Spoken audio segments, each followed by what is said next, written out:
Inspecteur, à vous, nous déroulons le tapis rouge pour vous. Nous allons démarrer avec une activité numérique. Je vais aussi en profiter pour rejoindre la chaise de l'élève de la salle des profs de la télévision Futur Média. Et tonton inspecteur, si vous préférez, cher petit, est là, déjà, au tableau, pour vous servir. C'est parti. Merci beaucoup. Troisième étape, comparaison des fractions. Parce que souvent, il y a des élèves qui peuvent confondre certaines fractions. Qu'est-ce que cela veut dire? D'abord, comparer la fraction avec l'unité. Qu'est-ce que cela veut dire l'unité? Unité égale 1. Une fraction, c'est quoi? Vous avez un gâteau à la fraise, comme l'aime bien Dr Massamba. Et il y a Mme Lolo qui partage ce gâteau avec papa, qui découpe ça en 4 parties. Et avec son couteau, elle prend cette partie-là. Donc, le nombre de parts que vous avez, c'est ce qu'on appelle le dénominateur. Donc ici, notre gâteau a été partagé en combien de parties? 1, 2, 3, 4 parties. C'est ça le dénominateur. Si Mme Lolo prend cette partie-là, découpée avec son couteau, c'est une fraction par rapport à l'unité. Elle donne un quart de gâteau à Dr Massamba qui en raffole.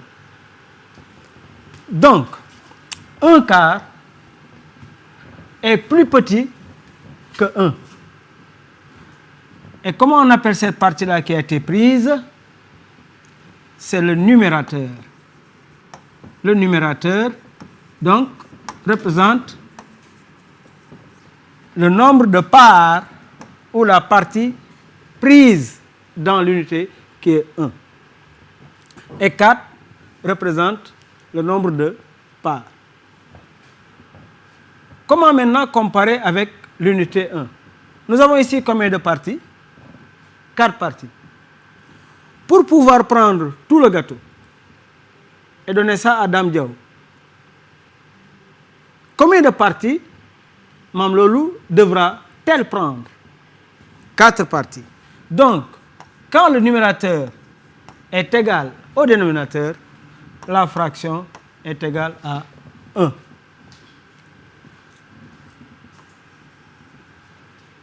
Maintenant, vous pouvez avoir des fractions où le numérateur est supérieur au dénominateur. Par exemple, vous avez 5 quarts, comme Bouki, qui veut toujours tout prendre. Parce que lui, il ne sait pas partager, surtout quand il s'agit de viande. Vous avez donc un morceau de viande comme ça, et qui a été divisé en 4 parties. Il y a une autre partie ici. Et Bouki, il prend une part, 2 parts, 3 parts, 4 parts, et l'autre à côté. Ça lui fait donc 5 quarts. Donc, si le numérateur est supérieur au dénominateur, la fraction est plus grande que l'unité.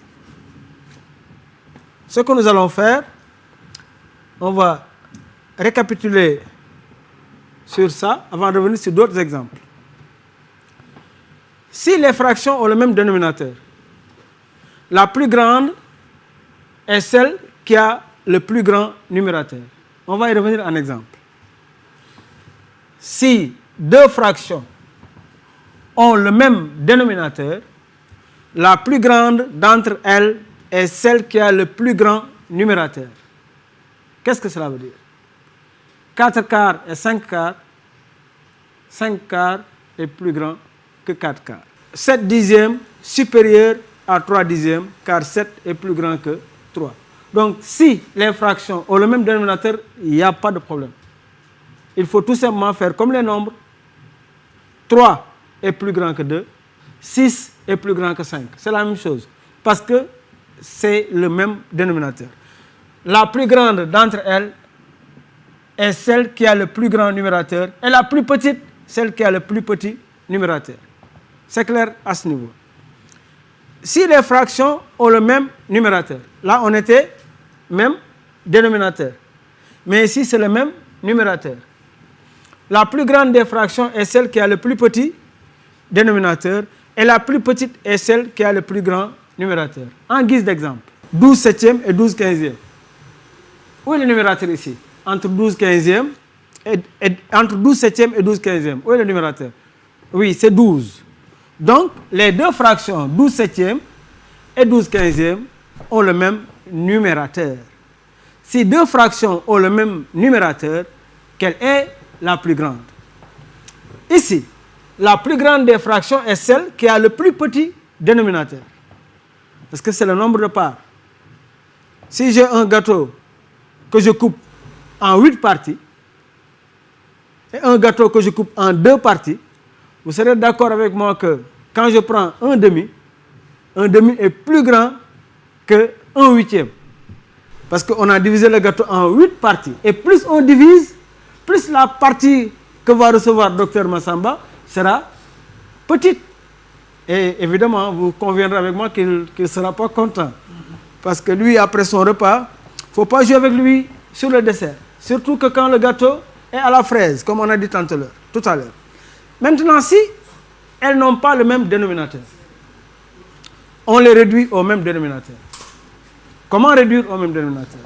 Pour réduire deux fractions au même dénominateur, on multiplie les deux termes de chaque fraction par le dénominateur de l'autre. Qu'est-ce que cela veut dire? On va y revenir en guise d'exemple. Mais lisons d'abord. On les réduit au même dénominateur. Pour comparer, par exemple, 3 septièmes et 1 quart, on écrit 3 septièmes égale 3 fois 4, 7 fois 4. Parce que le 3 là, c'est le numérateur de 3 septièmes. On a 1 quart. 1 quart, c'est le dénominateur. Donc tu prends le dénominateur de 1 quart que tu multiplies par 3 et par 7. C'est ce qui signifie multiplier les deux termes, parce que les deux termes de la fraction sont le numérateur et le dénominateur. La fraction est composée de deux termes, le numérateur et le dénominateur. Si on veut savoir lequel des fractions est la plus grande ou la plus petite, on prend les deux termes de chaque fraction et on le multiplie par le dénominateur de l'autre. En guise d'exemple, 3 septièmes et 1 quart. Elles n'ont ni le même numérateur, ni le même dénominateur. Donc on va faire 3 septièmes et on multiplie par 4. 3 fois 4, 12. 7 fois 4, 28. On aura ici 12 28e. On prend 1 quart, on fait la même chose. 1 fois 7, 7 et 4 fois 7, 28. Donc, on aura 7 28e et 12 28e. Ce qui donne 12 28e supérieur à 7 28e. Car rappelez-vous, actuellement, elles ont le même dénominateur. Et si les fractions ont le même dénominateur, il n'y a plus de problème. On les considère comme des nombres, comme des chiffres simples. 8 est plus grand que 4. C'est la même chose. Nous avons 12 qui est plus grand que 7. Et on fait fi du 28 pour pouvoir les comparer. Remarque, la fraction est plus grande que 1 si son numérateur est plus grand que son dénominateur. 8 cinquièmes supérieur à 1 cinquième, car 8 est supérieur à 5. La fraction est plus petite que 1 si son numérateur est plus petit que son dénominateur. Il ne faut pas faire, parce que maintenant vous êtes vraiment assez grand, pour ne pas faire comme vos petits frères du CI, parce qu'on leur donne une barre de craie, on prend la même barre de craie, on découpe ça 1, 2, 3, 4, 5, 6. On prend tout simplement ça, qui va être 1, 2, 3 et 4. Si c'est un enfant de CICP, si vous lui donnez 4 morceaux de craie, et vous lui dites de choisir entre les 4 là et le 1 là,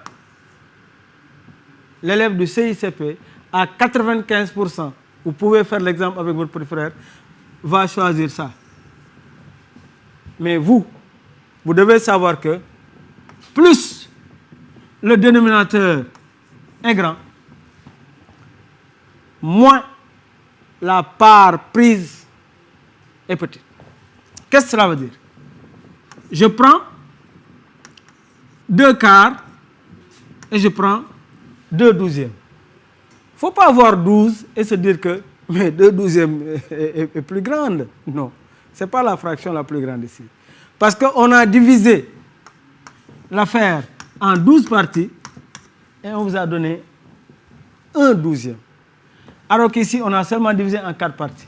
Donc, si c'est la même chose, vous allez convenir avec moi, avant que les Guéyennes ne comptent pour se dire que c'est égal à 12, parce que nous sommes loin de wax. Donc, là, c'est le nombre de parts qu'on a divisé le gâteau. Plus le dénominateur est grand, plus la partie qui est prise est petite. D'accord? Donc, professeur, docteur Massamba, Astumben, je pense que c'est plus ou moins clair pour nos amis et nos élèves. Le document là va rester. Vous l'aurez aussi sur le portail WhatsApp de Dr Massamba et d'Astumben. Et celles et ceux qui l'auront demandé, on pourra vous les balancer si vous les connaissez directement. À défaut de ça aussi, vous pourrez entrer dans le site qui est dévolu et les recevoir. Et je pense qu'il y a même d'autres sites qui sont en train de nous reprendre où ils pourront... Docteur Massamba va y revenir tout à l'heure. Voilà, Assou, merci. Merci beaucoup. Inspecteur, peut-être un petit récapitulatif si vous permettez. Donc, c'est ça. Quand on est dans les fractions, on appelle nombre fractionnaire. Ce qu'il faut retenir, si on a un demi, ce n'est pas parce qu'un demi, c'est petit, que vous allez penser qu'un demi est beaucoup plus grand que 6/84e. D'accord? C'est beaucoup plus petit. Un demi est beaucoup plus important que 8/84e. Parce que tout simplement, vous prenez, supposons, un morceau de pain. Bon, le docteur va revenir après à la charge s'il veut, mais bon. Le gâteau de fraises, quand vous faites le petit déjeuner là, hein, les petits gaines et les petits diawen aiment bien que maman coupe tout simplement le pain au milieu et chacun prend une moitié. Mais imaginez qu'on prenne la miche de pain et on coupe ça en 15 parties. Comme vous faites. Comme vous faites chez vous. Comme vous faites. Oui, nous c'est comme ça que nous faisons les séquennes. Nous prenons la miche de pain et on découpe en 15 parties. Pour avoir l'illusion que c'est à profusion. Un 15e de la miche de pain nous suffit. Mais pour les Guéyennes, c'est au milieu. Parce que c'est la moitié. Donc, chers petits, un 15e, un demi-mot-cop. Donc, je pense que c'est ça le récapitulatif qu'il fallait faire.